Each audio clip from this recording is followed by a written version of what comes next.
चरणों से मुझको लगा लो, ओ प्यारे नंद के लाला। इस जीवन का उद्धार करो, कृष्णा ओ गोपाला।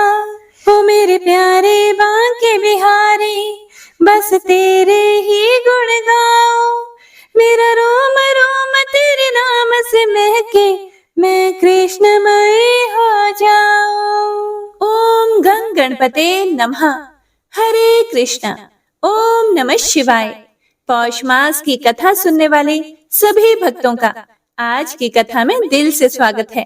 आप सभी भक्तों का दिन शुभ और मंगलमय हो और शिव शिवा का आशीर्वाद आप सभी भक्तों पर सदा सर्वदा बना रहे। तो आइए सुनते हैं आज की एक बहुत ही सुंदर कहानी और पुण्य फल देने वाली महात्म्य कथा। जय श्री गणेश। हे प्रिय भक्तों, एक समय की बात है। गोपियां श्री कृष्ण से कहती हैं कि हे कन्हैया, भला तुम ऐसे कैसे भगवान हो? यह तुम्हारा कैसा रूप है? तुम्हारी सभी बातें हमारी समझ से तो परे है। हे प्रिय भक्तों, ब्रज में कई प्रकार की गोपी मंडलियां थी। उनमें से तो कुछ जानती थी कि यह कनुआ अर्थात कान्हा जी स्वयं भगवान ही है। वे गोपियां पूछती हैं कि हे कन्हैया, तुम एक लंपट पुरुष की तरह पर स्त्रियों से प्रेम करते फिरते हो और तुम स्वयं ही पातिव्रत धर्म की महिमा का बखान भी करते हो और स्वयं ही हमारे पातिव्रत धर्म को मिटाने के लिए हमारे पीछे भी पड़े रहते हो। तुम स्वयं ही कहा भी करते हो कि मैं ही वेद वेदांत को बनाने वाला हूँ और केवल मैं ही अपने वेद वेदांत को सही सही जानता हूँ और कोई नहीं जानता। और साथ ही तुम हमें अपने वेद मार्ग की सभी बातें समझाया भी करते हो। लेकिन पर स्त्रियों को अपने जाल में फंसाने वाले तुम्हारे यह कृत्य हमारी समझ से तो परे हैं। जब वेद को ठीक ठीक जानने वाला ही वेद को नहीं मानेगा तो भला और कौन मानेगा? गोपियों की यह बात सुनकर भगवान श्री कृष्ण मुस्कुराते हुए बोले और गोपियों को समझाने लगे कि सुनो, देहधारियों के दो प्रकार के धर्म होते हैं। एक दैहिक धर्म, जो स्वयं को देह समझता है वह वैसा ही आचरण करता है। स्वयं को स्त्री या पुरुष समझना, ब्राह्मण या चांडाल समझना, यह सभी देह बुद्धि की बातें हैं। स्वयं को किसी की पत्नी या पति समझना, ये सब देह बुद्धि की बातें हैं। जीवात्मा ना तो पुरुष होती है और ना ही स्त्रीलिंग। वह जिस जिस शरीर में रहने जाती है तब देह के प्रति मोह के कारण स्वयं को वह वैसा ही मानने लगती है। जो भोले भाले लोग हैं वे स्वयं को देह मानकर जो वेद के अनुसार सही सही आचरण करते हैं उनको अंतिम फल के रूप में स्वर्ग मिल सकता है। स्वर्ग भी नश्वर है, उसका आनंद भी सीमित होता है। भगवान श्री कृष्ण आगे गोपियों को समझाते हुए बोले कि जीवात्मा का वास्तविक धर्म तो पर धर्म कहलाता है। इसीलिए आत्मा को पर तत्व कहते हैं। इसीलिए भगवान को परात्पर कहते हैं।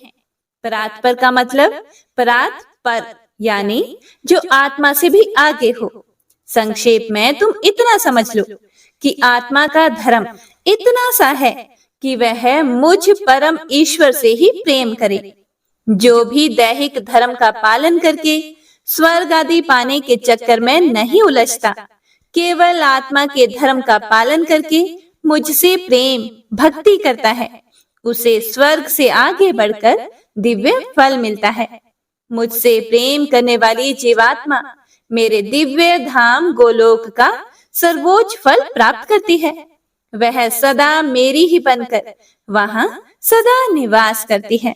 मेरे धाम से मेरे प्यारे भक्तों को कभी लौटना नहीं पड़ता। हरे कृष्णा। तो यह थी आज की एक बहुत ही छोटी सी प्यारी सी कहानी। तो आइए अब सुनते हैं आज की पुण्य फल देने वाली महात्म्य कथा। ओम नमो नारायणाय। कमलासुर ने देखा कि गणेश स्वयं युद्ध करने आ रहे हैं तो उसे बड़ी खुशी हुई। उसने सोचा कि अब तो मैं गणेश जी को जल्दी ही वश में कर लूंगा। लेकिन जैसे ही उसकी दृष्टि गणेश जी के पीछे पीछे आने वाले शिव गणों पर पड़ी तो वह आश्चर्यचकित हो गया। ना जाने कहां से इतना जन समुदाय उमड़ा चला आ रहा था। सामना होते ही दोनों पक्ष की सेनाएं एक दूसरे पर टूट पड़ी। असंख्य राक्षस मारे गए और कुछ शिवगण भी धराशायी हुए। तभी मयूर ने कमलासुर के अश्व पर अपनी चोंच से प्रहार किया। इसी कारण उसका अश्व धराशायी हो गया। तभी वह असुर संभल कर आकाश में उड़ने लगा। उसने क्रुद्ध होकर भयंकर बाण वर्षा शुरू कर दी और इधर मयूरेश ने भी घोर बाण वृष्टि से ही उसका उत्तर दिया। राक्षस ने अपनी माया फैलाई जिसे मयूर ने सहज में ही नष्ट कर दिया और फिर मयूरेश ने उसे अपनी माया दिखाई। असुर जिधर देखता उधर मयूरेश ही दिखाई देने लगे। उसने अपनी आंखें बंद कर ली तो उसे अपने हृदय में भी मयूरेश के ही दर्शन होने लगे। यह देखकर वह अत्यंत आश्चर्यचकित हुआ और अपना वश न चलता देखकर युद्ध क्षेत्र छोड़कर वह भाग निकला। जब देवताओं ने यह देखा तो वे उसे पकड़ कर ले आए और बोले, हे राक्षस, तू जाता कहाँ है? कायरों के समान भाग कर दैत्य कुल को अपयश का भागी ना बना, युद्ध कर। विवश कमलासुर फिर से युद्ध करने लगा। उसने घोर गर्जना की और अनेक प्रकार के तीक्ष्ण अस्त्र शस्त्र लेकर वह प्रहार करने लगा। उसने फिर से विविध प्रकार की माया रची, किंतु मायानाथ के सामने उसकी एक भी माया नहीं चली। समस्त माया देखते देखते विलीन हो जाती और अंत में मयूरेश ने त्रिशूल से उसके मस्तक पर प्रहार किया, जिससे उस राक्षस का मस्तक कटकर भीमा नदी के दक्षिणी तट पर जा गिरा। राक्षसों की विशाल सेना नष्ट हो चुकी थी और चारों तरफ मयूरेश्वर का जय जय घोष हो रहा था। हर जगह जय जयकार हो रही थी। प्रसन्न हुए उमा महेश्वर ने अपने पुत्र का अभिनंदन किया और देवगण और मुनिगण प्रसन्न होकर उनकी स्तुति करने लगे। आकाश से फूलों की वर्षा होने लगी। विश्वकर्मा जी ने उपस्थित होकर वहीं मयूरेश क्षेत्र का निर्माण किया। हे प्रिय भक्तों, सुंदर नगर बसाया गया तथा सभी के रहने की समुचित व्यवस्था की गई। शिव पार्वती के लिए एक सुंदर भवन बनाया गया। उसमें उन्होंने मयूरेश्वर गणेश के साथ निवास किया। मंगल नाम का एक अत्यंत भयंकर और महाबलशाली दैत्य था। वह वराह का रूप बनाने में सिद्धहस्त था। इसीलिए उग्रेक्षण की आज्ञा होने पर भयंकर एवं विशाल काय वराह का रूप रखकर वह मयूरेश क्षेत्र में आया और बड़े बड़े वृक्षों को टक्कर मार मार कर गिरा देता था और धरती को कंपायमान करता हुआ मयूरेश्वर के सामने आकर उछल कूद करने लगा। गणेश जी ने जैसे ही उसे देखा वैसे ही उसके दांतों को पकड़कर तीव्रता से नीचे ऊपर करने लगे, लेकिन वह छुड़ा ना सका। मयूरेश्वर ने उसके दांतों को ही नीचे ऊपर करते हुए उसे अवसन कर दिया और अंत में उसका शरीर प्राणहीन कर दिया।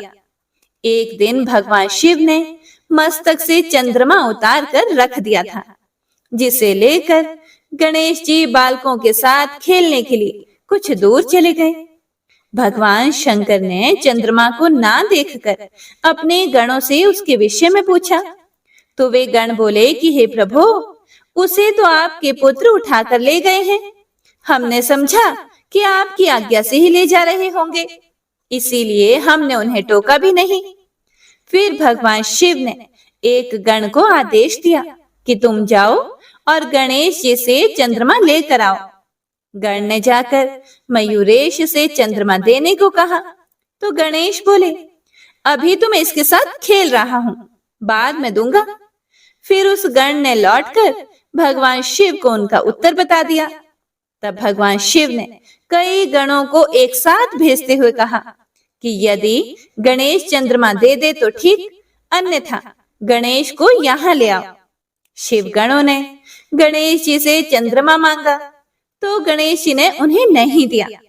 इस पर गणों ने कहा कि तो स्वयं अपने पिताजी की सेवा में उपस्थित होकर कह दो। फिर गणेश जी ने उत्तर दिया कि मैं तीनों लोकों को उत्पन्न करने वाली अत्यंत महिमामयी माता शिवा का पुत्र हूँ। तुम जैसे सामान्य लोग मुझे कैसे ले जा सकते हो? यह कहकर उन्होंने दीर्घ निश्वास छोड़ा, जिससे विवश हुए शिवगण वायु में पत्तों के समान उड़ते हुए शिव जी के सामने जाकर गिरे। उनकी दशा देखकर भगवान शिव को बड़ा क्रोध आया। फिर भगवान शिव ने प्रथमादि गणों को आज्ञा दी कि जाओ गणेश को पकड़ कर लाओ। प्रमथादि गण ने आज्ञा पालनार्थ गणेश जी से जाकर कहा कि हे मयूरेश्वर, आपके पिता आपको बुलाते हैं, आप तुरंत चलिए। इस पर अस्वीकृति सूचक सिर हिला दिया। गणेश जी ने उन्हें मना कर दिया। फिर गणों ने कहा कि हम आपको बलपूर्वक ले चलेंगे। गणेश जी ने उनका उपक्रम देखा तो उन्हें मोहित कर स्वयं अंतर्ध्यान हो गए। अब वे वन वन में जाकर उनकी खोज करने लगे। उन्हें कभी तो गणेश जी दिखाई दे जाते और कभी दौड़ते हुए अदृश्य हो जाते। इस प्रकार वे गण जब बहुत अधिक थक गए तब गणेश जी एक स्थान पर जाकर बैठ गए और गणों की पकड़ में आ गए। लेकिन गणेश जी ने अपना भार अधिक बढ़ा दिया। गणों ने उन्हें बांध कर ले जाने का बड़ा प्रयास किया, लेकिन वे उन्हें उठा ही नहीं सके। बहुत अधिक प्रयत्न करने पर भी असफल रहने पर उन्होंने शिव से कहा कि हे भगवान, हमने गणेश जी को लाने का बड़ा प्रयत्न किया, लेकिन मिलकर भी हम उन्हें उठा ना सके। इसीलिए अपनी असफलता पर हमें स्वयं लज्जा आती है। भगवान शिव जी हंसे। उन्होंने नंदीश्वर को बुलाकर कहा कि हे नंदी, आश्चर्य है कि अकेला गणेश इतना भारी हो गया है कि उसे यहाँ ले आने में कोई भी सफल नहीं हुआ। अच्छा, अब तुम जाकर इसे साम दाम दंड भेद की नीति के साथ लेकर आओ। शिव जी की आज्ञा पाकर नंदीश्वर चले और मुनि कुमारों के साथ खेलते हुए गणेश जी से जाकर बोले कि हे गणपति, आपके पूज्य पिताजी आपको बुला रहे हैं, इसीलिए जल्दी ही वहां चलिए। गणेश जी ने फिर से अस्वीकृति सूचक सिर हिलाया तो नंदीश्वर बोले, यदि आप अपनी इच्छा से नहीं चलोगे तो मैं बलपूर्वक आपको ले चलूंगा। मुझे सामान्य गणों के या फिर प्रमथा आदि के समान ना समझना। नंदी का अहंकार देखकर उन्हें बड़ी हंसी आई और तब गणेश जी तीव्र वेग से निःश्वास छोड़ने लगे। बस फिर क्या था, नंदीश्वर को जोर की एक पटक लगी और गहरी चोट के कारण नंदी को मूर्छा आ गई। जब नंदीश्वर को चेत हुआ तो उठकर भगवान शिव के पास जाकर वे कुछ कहना ही चाहते थे कि उनकी दृष्टि भगवान शिव की गोद में बैठे गणेश जी पर गई। उनके पास चंद्रमा नहीं था, वह तो भगवान शिव के भाल पर ही सुशोभित था। लज्जित नंदी ने शिव जी से निवेदन किया कि हे प्रभु, आपके यह पुत्र आपके ही समान महिमावान हैं। आज से हम इन्हें भी अपना स्वामी मानते हैं। तभी समस्त शिवगण उनकी स्तुति करने लगे और जय घोष करने लगे। गणेश्वर गणपति गणराज की जय, गणेश की जय, मयूरेश्वर की जय हो। मयूरेश्वर की 13वीं वर्षगांठ थी। गौतम आदि ऋषियों ने वहां आकर इंद्र याग करवाया। तभी वहां कल विकल नामक 2 राक्षस आकर अनेक प्रकार के उपद्रव करने लगे। उन्होंने भैंसे का प्रचंड रूप धारण किया हुआ था। गणराज ने उनके मस्तक पर वज्र के समान मुक्के का प्रहार किया, जिससे वे अत्यंत व्याकुल होकर धरती पर गिर गए और रक्त वमन करते हुए इह लीला से मुक्त हो गए। इंद्रयाग में गणेश जी ने देवराज इंद्र की उपेक्षा कर उन असुरों को मारा था। पहले तो इंद्र अपनी उपेक्षा का कारण नहीं समझ सके, लेकिन असुरों के मारे जाने पर उन्हें अपनी भूल का आभास हुआ और उन्हें मयूरेश्वर की स्तुति कर प्रसन्न किया। इस प्रकार अब गणेश जी 15 वर्ष के हो गए। इस आयु तक वे अनेकों राक्षसों का संहार कर चुके थे। इस कारण उनकी ख्याति चारों तरफ फैल गई थी। उनके अद्भुत कर्मों को देखकर देवगण प्रसन्न हो रहे थे। उनकी विवाह योग्य अवस्था देखकर जग जननी पार्वती जी ने एक दिन भगवान शिव से निवेदन किया कि हे प्रभु, गणेश अब विवाह योग्य प्रतीत होता है, इसीलिए कोई सुंदर, सुशील और गुणवती कन्या देखकर इनका विवाह कर देना चाहिए। शिव जी ने कहा, हे प्रिय, मैं भी यही सोचता था, परंतु यह बाधा सम्मुख है कि इसके समान गुण वाली कन्या की खोज कहाँ की जाए।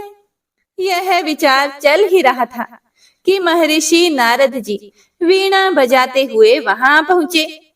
माता पार्वती ने और भगवान शिव ने उनका खूब स्वागत सत्कार करके उन्हें बैठने को श्रेष्ठ स्थान दिया। तभी भगवान शिव ने कहा, हे देवऋषि, आज तो आपके दर्शन बहुत समय के बाद हुए हैं। नारद जी बोले कि हाँ प्रभु, कुछ इधर आना ही नहीं हुआ। फिर आप तो त्रिसंध्या क्षेत्र में निवास कर रहे थे, अचानक ही उस स्थान को छोड़कर यहाँ चले आए। ब्रह्मदेव ने आपके यहाँ होने की बात मुझे बताई तो मैं सेवा में उपस्थित हो गया। इसी प्रकार बातचीत चलने लगी। तभी भगवान शिव बोले कि हे मुनिवर, मयूरेश अब विवाह योग्य प्रतीत होता है, इसके अनुकूल कोई गुणवती कन्या बताने की कृपा करें। फिर देव ऋषि बोले कि ब्रह्मा जी ने इसीलिए तो मुझे यहाँ भेजा है। उनकी 2 कन्याएं हैं, सिद्धि और बुद्धि, सब प्रकार से सुयोग्य, अत्यंत सौंदर्यमयी और गुणों के कहने ही क्या। मेरा निवेदन है कि गणेश जी के लिए आप उन दोनों कन्याओं को स्वीकार करने की कृपा करें। यह सुनकर शिव शिवा दोनों ही अत्यंत प्रसन्न हुए। विवाह की तिथि निश्चित हुई और दोनों ओर से निमंत्रण पत्र भेजे जाने लगे। चारों तरफ आनंद छा गया। देवगण, ऋषिगण, शिवगण और मुनि कुमार सभी प्रसन्न हो उठे। समय पर वर यात्रा की तैयारी शुरू हुई। बारात बड़ी विचित्र थी। सभी देवता अपने अपने अद्भुत वाहनों पर सवार होकर चल दिए। इंद्र ऐरावत पर, शिवा शिव जी नंदी पर तथा गणेश जी मयूर पर बैठे थे। पवन देव ने पुष्पों का यान जैसा बनाया और उस पर बैठकर उड़ चले। समस्त बाराती समुदाय मस्ती में झूम रहा था। यह वर यात्रा गंडकी नगर की ओर जाने वाले रास्ते से जा रही थी। बीच में 7 करोड़ दैत्यों का एक शिविर लगा था। वर यात्रा के विशाल जन समूह को देखकर असुरों को बड़ा कौतूहल हुआ। वे बोले कि कौन हो तुम लोग, कहाँ के रहने वाले हो और जा कहाँ रहे हो। समूह में से कुछ ने बताया कि हम मयूरेश क्षेत्र में रहते हैं, ब्रह्मा जी की पुत्रियों का विवाह है, वहां बारात लेकर जा रहे हैं। असुर बड़े उदंड और युद्ध प्रिय थे। फिर वे असुर बोले कि क्या दैत्यराज उग्रेक्षण की आज्ञा है तुम्हारे पास? क्या तुम नहीं जानते कि उनकी आज्ञा के बिना कोई जन समूह इधर से उधर हलचल नहीं कर सकते, चाहे वह वर यात्रा हो या फिर तीर्थ यात्रा। देवगणों ने समझाते हुए कहा कि यह कोई ऐसा कार्य नहीं है जिसके लिए दैत्यराज की अनुमति आवश्यक होती, इसीलिए तुम व्यर्थ ही शुभ कार्य में विघ्न मत डालो। उद्धत दैत्य सेनापति बोला कि बकवाद ना करो, हमको जैसा आदेश है वही हम करेंगे। यहाँ से आगे बढ़ने का विचार तुम छोड़ दो और चुपचाप यहाँ से वापस लौट जाओ। गणराज को उसकी उदंडता अच्छी नहीं लगी। वे तीव्र स्वर में बोले कि व्यर्थ बातें मत बनाओ, चुपचाप रास्ता छोड़ दो, अन्यथा सेना सहित तुम सब नष्ट हो जाओगे। दैत्य सेनापति ने कहा, आज बड़ा अच्छा दिन है, हमारा आहार स्वयं हमारे पास आ गया है। तुम्हारे जैसे मनुष्यों को ही तो हम खा जाने के लिए ढूंढते रहते हैं। उसके बाद उसने आक्रमण का आदेश दिया। उधर से भी शिवगण आगे बढ़े और देवगण उनकी सहायता करने लगे। बड़ा भयंकर युद्ध होने लगा। मयूरेश्वर ने दंभास्त्र के प्रयोग का आदेश दे दिया। मुनि कुमारों ने हाथ में जल लेकर दर्भास्त्र का संकल्प जल छोड़ा। बस फिर क्या था? दर्भ के सूक्ष्म खंड असुर सेना में फैलकर उनके आंख, कान, नाक आदि मार्गों से श्वास के साथ शरीर में प्रविष्ट होकर हृदयों को पीड़ित करने लगे। दर्भ खंडों ने असुरों को व्याकुल कर दिया। कुछ बहरे हुए, कुछ अंधे हुए, तो कुछ का श्वास मार्ग छिल गया और कुछ के फुफ्फुस और हृदय विदीर्ण हो गए। इस कारण रक्त वमन करने लगे।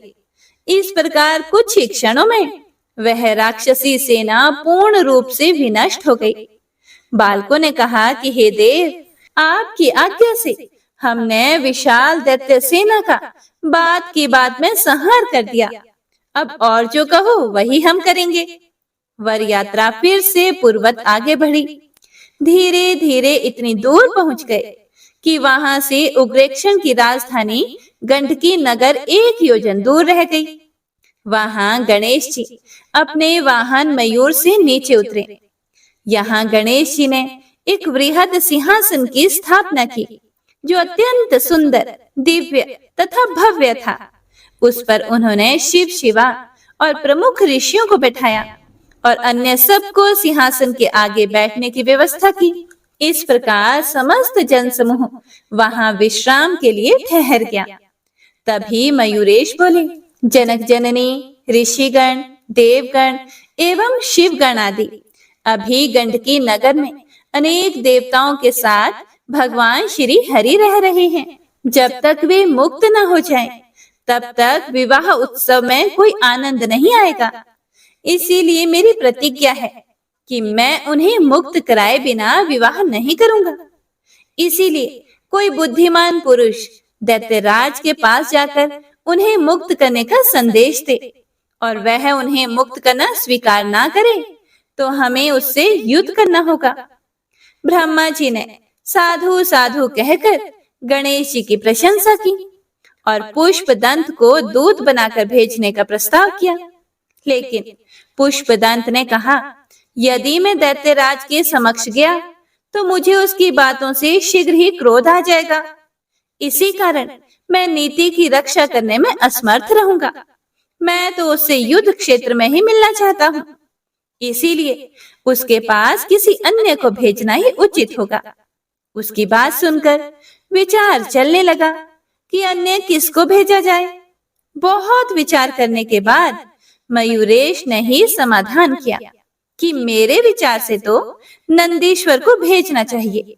वह अत्यंत वीर, धीर, गंभीर, बुद्धिमान, पराशय को शीघ्र समझने वाले तथा चतुर हैं। इनसे अधिक उपयुक्त अन्य कोई व्यक्ति प्रतीत नहीं होता। शिव जी ने सहमति प्रकट की। भगवान शिव बोले कि हे पुत्र, तुम्हारा चुनाव ठीक है। नंदी को विविध प्रकार के रत्नाभूषण दो। आदेश पालन के बाद गणपति ने कहा कि हे नंदीश्वर, वहां जाकर देवगण की मुक्ति का ही उद्देश्य ध्यान में रखें। जाइए, आपको सफलता प्राप्त हो। नंदीश्वर ने शिव, शिवा और गणेश्वर को प्रणाम करके वायु वेग से प्रस्थान किया और उग्रेक्षण के सभा द्वार पर द्वारपाल को अपना परिचय देकर दैत्यराज से मिलने की बात कही। द्वारपाल ने जाकर सूचना दी तो उसने उन्हें बुला लाने की आज्ञा दे दी। नंदीश्वर ने उस विशाल, भव्य एवं सुसज्जित सभा में प्रवेश किया। ओम नमो नारायणाय। हे प्रिय भक्तों, इससे आगे जो कुछ भी हुआ उसका वृतांत आप सभी भक्तजन अगले अध्याय में जरूर सुनिएगा। अब गजेंद्र मोक्ष स्तोत्र का पाठ करते हैं। इस माह में गजेंद्र मोक्ष स्तोत्र पढ़ने मात्र से जहां हर तरह के ऋण कर्ज से मुक्ति मिलती है, वहीं 10 दिशाओं से शुभ फल दिलाने में भी सक्षम है। इस स्तोत्र का जाप करने से जीवन में किसी भी प्रकार की परेशानियों से मुक्ति मिलती है। श्रीमद् भगवत गीता के 3रे अध्याय में गजेंद्र स्तोत्र पढ़ने को मिलता है। इस स्तोत्र में हाथी और मगरमच्छ के साथ हुए युद्ध का वर्णन किया गया है और गजेंद्र जब युद्ध से हार जाता है तो भगवान श्री हरि विष्णु का ध्यान करके उनकी स्तुति करता है और उसकी स्तुति से प्रसन्न होकर भगवान श्री हरि विष्णु आते हैं और उसे मोक्ष प्रदान करते हैं। और हे प्रिय भक्तों, इस पाठ को करते समय अगर हम अपने मन में यह भावना रखें कि हे श्री हरि विष्णु, हे मेरे प्रभु, जिस प्रकार से आपने गजेंद्र को परेशानी से बाहर निकाला, उसी प्रकार से हमें भी हमारी परेशानियों से बाहर निकालिए, तो यकीन मानिए निश्चित ही भगवान श्री हरि विष्णु हमारी मदद स्वयं करते हैं। तो आइए अब सच्चे मन से भगवान श्री हरि विष्णु का ध्यान करके इस परम कल्याणकारी स्तोत्र का पाठ करते हैं। जय श्री हरि विष्णु। शुक जी ने कहा कि बुद्धि के अनुसार पिछले अध्याय में वर्णन किए गए रीति से अपने मन को नियंत्रित करके और हृदय को स्थिर करके गजेंद्र अपने पिछले जन्म में याद किए गए सर्वोच्च कार्य और बार बार जप किए जाने वाले स्तोत्र का जाप करने लगा। गजेंद्र ने मन ही मन श्री हरि को ध्यान करते हुए कहा, जिनके प्रवेश करने से शरीर और मन चेतन की तरह व्यवहार करने लगते हैं, ओम द्वारा लक्षित और पूरे शरीर में प्रकृति और पुरुष के रूप में प्रवेश करने वाले उस सर्वशक्तिमान देवता का मैं मन ही मन स्मरण करता हूँ, जिनके सहारे ये पूरा संसार टिका हुआ है, जिनसे ये संसार अवतरित हुआ है और जिन्होंने प्रकृति की रचना की है और जो खुद उसके रूप में प्रकट हैं, लेकिन इसके बावजूद भी वो इस पूरी दुनिया से सर्वोपरि और श्रेष्ठ हैं। ऐसे अपने आप और बिना किसी कारण के भगवान की मैं शरण में जाता हूँ और अपने संकल्प शक्ति के बल पर अपने ही स्वरूप में रचित और सृष्टि काल में प्रकट एवं प्रलय में अप्रकट रहने वाले इस शास्त्र प्रसिद्धि प्राप्त कार्य कारण रूपी संसार को, जो बिना कुंठित दृष्टि के साक्ष्य रूप में देखते रहने पर भी लिप्त नहीं होते, चक्षु आदि प्रकाशकों के परम प्रकाशक प्रभु, आप मेरी रक्षा करें। बीतते गए समय के साथ तीनों लोकों और ब्रह्मादि लोकपालों के पंचभूत में प्रवेश कर जाने पर और पंचभूतों से लेकर महत्वपूर्ण सभी कारणों के उनकी परम करुणा स्वरूप प्रकृति में मगन हो जाने पर उस समय दुर्गेय और घोर अंधकार रूपेण प्रकृति ही बच रही थी। उस अंधकार से परे अपने परम धाम में जो सर्वव्यापी भगवान सभी दिशाओं में प्रकाशित होते रहते हैं, वो भगवान मेरी रक्षा करें। विभिन्न नाट्य रूपों में अभिनय करने वाले और उस अभिनेता के वास्तविक स्वरूप को जिस प्रकार से साधारण लोग भी नहीं जान पाते, उसी तरह से सत्व प्रधान देवता और महर्षि भी जिनके स्वरूप को नहीं जान पाते, ऐसे में कोई साधारण प्राणी उनका वर्णन कैसे कर सकता है। ऐसे दुर्गम चरित्र वाले भगवान मेरी रक्षा करें। अनेकों शक्ति से मुक्त सभी प्राणियों को आत्म बुद्धि प्रदान करने वाले, सबके बिना कारण हित और अतिशय साधु स्वभाव ऋषि मुनिजन, जिनके परम स्वरूप को देखने की इच्छा के साथ वन में रहकर अखंड ब्रह्मचर्य तमाम अलौकिक व्रतों को नियमों के अनुसार पालन करते हैं, ऐसे प्रभु ही मेरी गति हैं। वह जिनका हमारी तरह ना तो जन्म होता है और ना जिनके द्वारा अहंकार प्रेरित कर्म ही होते हैं, जिनके निर्गुण स्वरूप का ना कोई नाम है और ना ही कोई रूप है, इसके बावजूद भी समय के साथ इस संसार की सृष्टि और प्रलय के लिए अपनी इच्छा से अपने जन्म को स्वीकार करते हैं। उन अनंत शक्ति संपन्न परम ब्रह्म परमेश्वर को मेरा नमस्कार है। उन प्राकृत आकार रहित और अनेक रूप वाले अद्भुत भगवान को मेरा बारंबार नमस्कार है।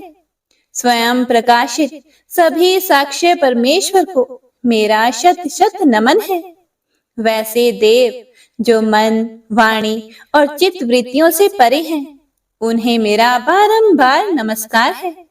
विवेक से परिपूर्ण पुरुष के द्वारा सभी सत्व गुणों से परिपूर्ण निवृत्ति धर्म के आचरण से मिलने योग्य और मोक्ष सुख की अनुभूति रूपी भगवान को मेरा नमस्कार है। सत्व गुणों को स्वीकार करके शांत, रजोगुण को स्वीकार करके घोर और तमोगुण को अपनाकर मूढ़ से प्रतीत होने वाले भेद रहित, अतएव सदा संभाव से स्थित ज्ञान धन प्रभु को मेरा नमस्कार है। शरीर, इंद्रिय आदि के समुदाय रूप सभी पिंडों के ज्ञाता, सबके स्वामी और साक्षी स्वरूप प्रभु को मेरा बारंबार नमस्कार है। सबके अंतर्यामी, प्रकृति के भी परम कारण लेकिन स्वयं कारण रहित भगवान को मेरा शत शत नमस्कार है। सभी इंद्रियों और सभी विषयों के जानकार, सभी प्रतीतियों के कारण रूप संपूर्ण जड़ प्रपंच और सबकी मूलभूता अविद्या के द्वारा सूचित होने वाले और सभी विषयों में अविद्या रूप से भासने वाले भगवान को मेरा नमस्कार है। सबके कारण लेकिन स्वयं कारण रहित तथा कारण होने पर भी परिणाम रहित होने की वजह से अन्य कारणों से भी विलक्षण कारण आपको मेरा बारंबार नमस्कार है। सभी वेदों और शास्त्रों के परम तात्पर्य, मोक्ष रूपी और श्रेष्ठ पुरुषों की परम गति देवता को मेरा नमस्कार है। वह जो त्रिगुण रूपों में छिपी हुई ज्ञान रूपी अग्नि है, वैसे गुणों में हलचल होने पर जिनके मन में संसार को रचने की वृत्ति उत्पन्न हो उठती हो और जो आत्मा तत्व की भावना के द्वारा विधि निषेध रूप शास्त्र से भी ऊपर उठे हों, जो महाज्ञानी महात्माओं में स्वयं प्रकाशित हो रहे हैं, ऐसे भगवान को मेरा नमस्कार है। मेरे जैसे शरणागत पशु के समान जीवों की अविद्या रूप फांसी को पूर्ण रूप से काट देने वाले परम दयालु और दया करने में कभी भी आलस्य नहीं करने वाले भगवान को मेरा नमस्कार है। अपने अंश से सभी जीवों के मन में अंतर्यामी रूप से प्रकट होने वाले सर्वनियंता अनंत परमात्मा आपको मेरा नमस्कार है। जो शरीर, पुत्र, मित्र, घर और संपत्ति सहित कुटुंबियों में अशक्त लोगों के द्वारा कठिनाई से मिलते हों और मुक्त पुरुषों के द्वारा अपने हृदय में निरंतर चिंतित ज्ञान स्वरूप सर्व समर्थ परमेश्वर को मेरा नमस्कार है। वह जिन्हें धर्म, अभिलाषित भोग, धन और मोक्ष की कामना से मनन करके लोग अपनी मनचाही इच्छा पूर्ण कर लेते हैं, अपितु जिन्हें विभिन्न प्रकार के अयाचित भोग और अविनाशी पार्षद शरीर भी देते हैं, वैसे अत्यंत दयालु प्रभु मुझे इस प्रकार की विपदा से हमेशा के लिए बाहर निकालें। वह जिनके एक से अधिक भक्त हैं, जो मुख्य रूप से एकमात्र उसी भगवान की शरण में हैं, जो धर्म, अर्थ आदि किसी भी पदार्थ को नहीं चाहते, अपितु जो केवल उन्हीं के परम मंगलमय एवं अत्यंत विलक्षण चरित्र का गुणगान करते हुए उनके आनंदमय समुद्र में गोते लगाते रहते हैं। उन अविनाशी, सर्वव्यापी, सर्वमान्य ब्रह्मादि के भी नियामक अभक्तों के लिए भी हमेशा प्रकट होने वाले, भक्ति योग द्वारा प्राप्त अत्यंत निकट होने पर भी माया के कारण अत्यंत दूर महसूस होने वाले, इंद्रियों के द्वारा अगम्य और अत्यंत दुर्विज्ञ, अंत रहित लेकिन सभी के आदि कारक और सभी तरफ से परिपूर्ण उन प्रभु की मैं स्तुति करता हूँ।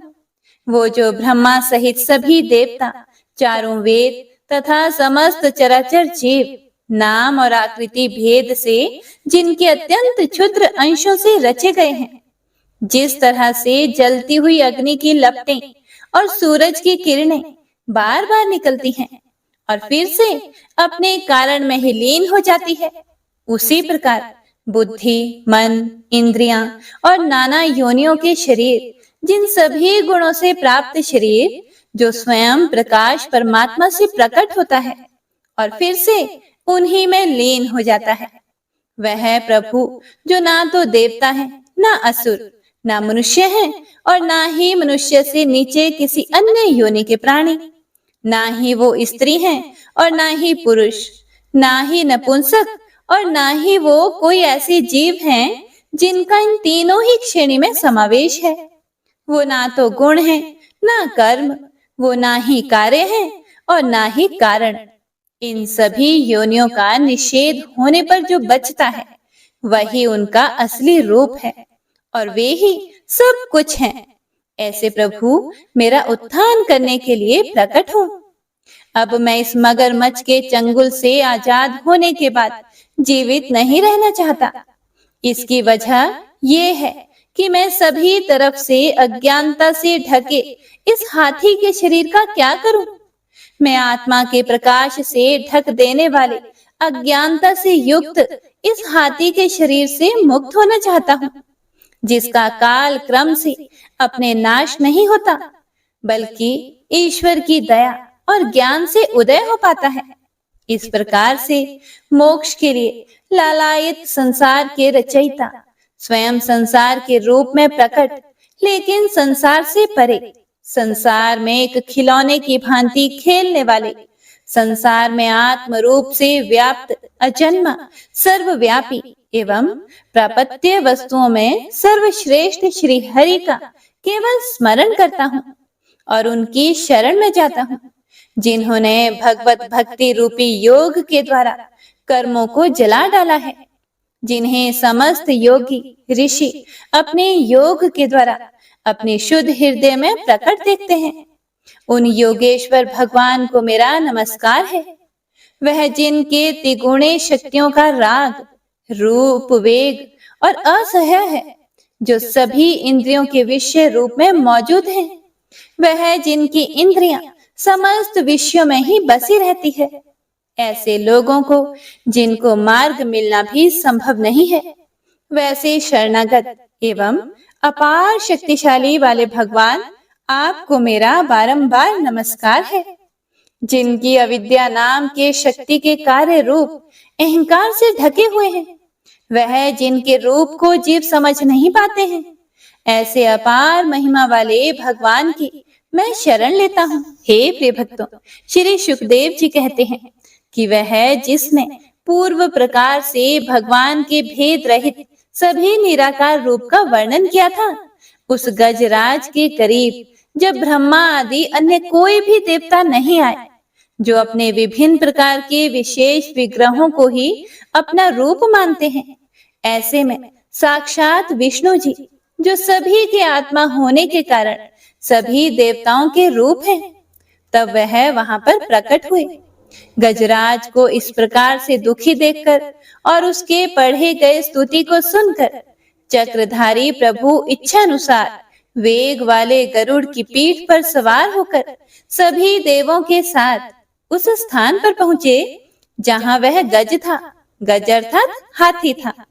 सरोवर के अंदर महाबलशाली मगरमच्छ द्वारा जकड़े और दुखी उस हाथी ने आसमान में गरुड़ की पीठ पर बैठे और हाथों में चक्र लिए भगवान श्री हरि विष्णु को आते हुए जब देखा, तो वह अपनी सूंड में पहले से ही उनकी पूजा के लिए रखे कमल के फूल को श्री हरि पर बरसाते हुए कहने लगा, सर्व पूज्य भगवान श्री हरि नारायण, आपको मेरा प्रणाम है।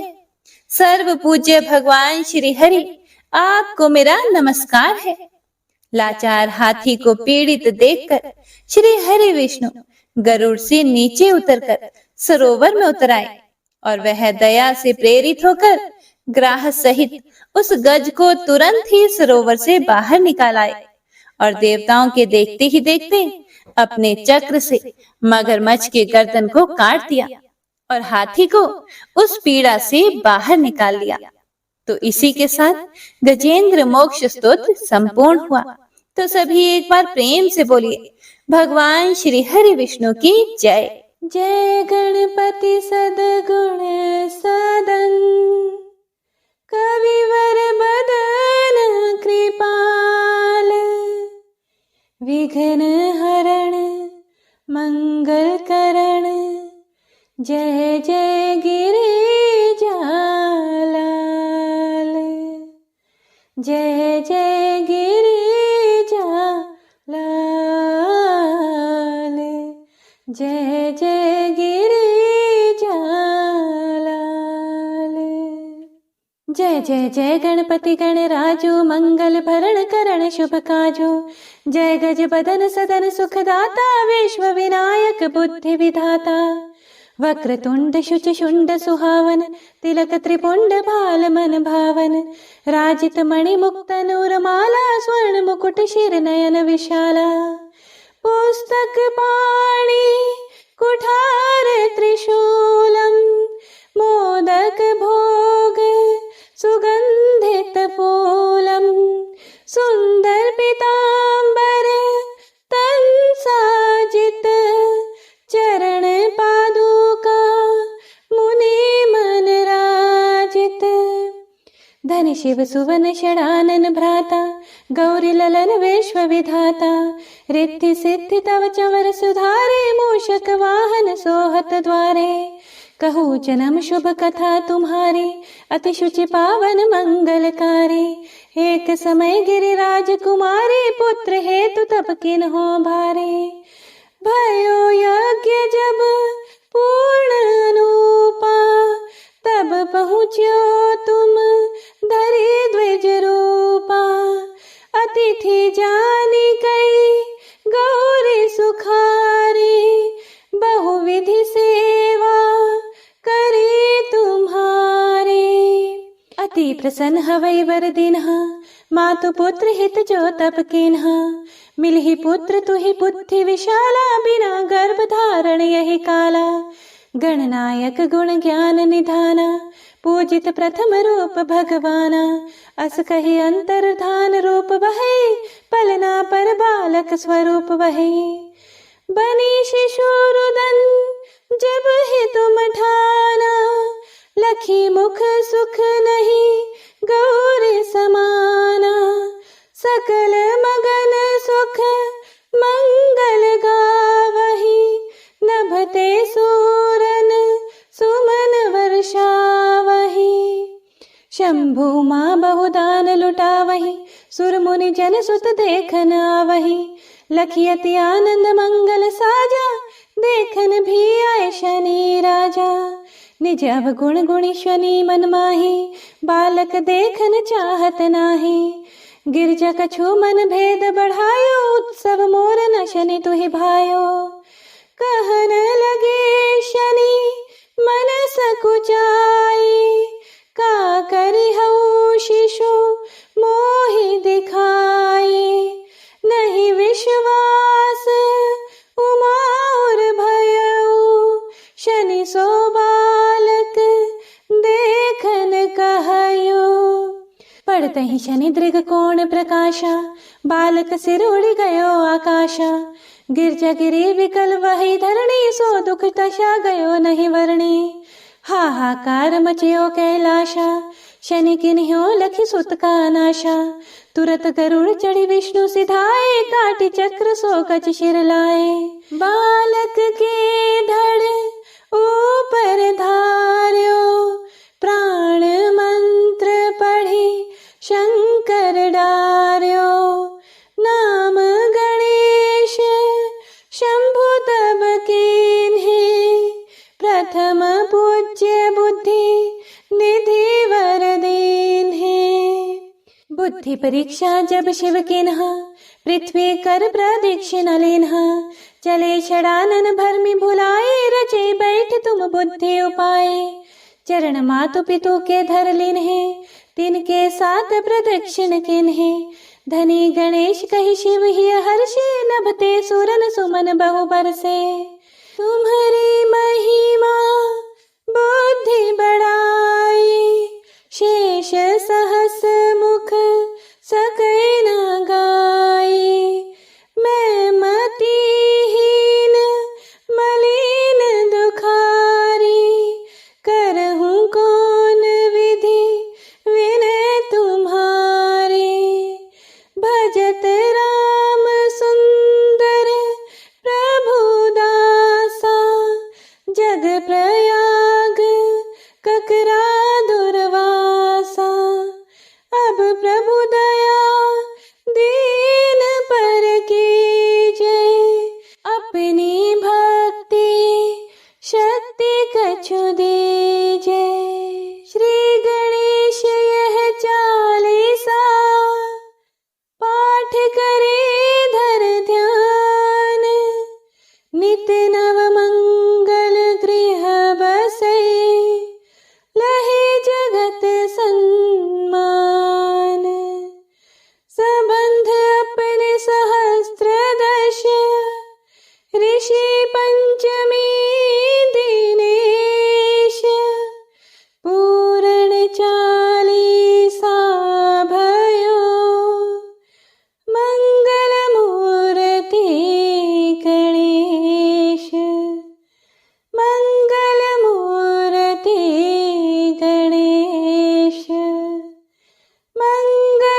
गणपति महाराज की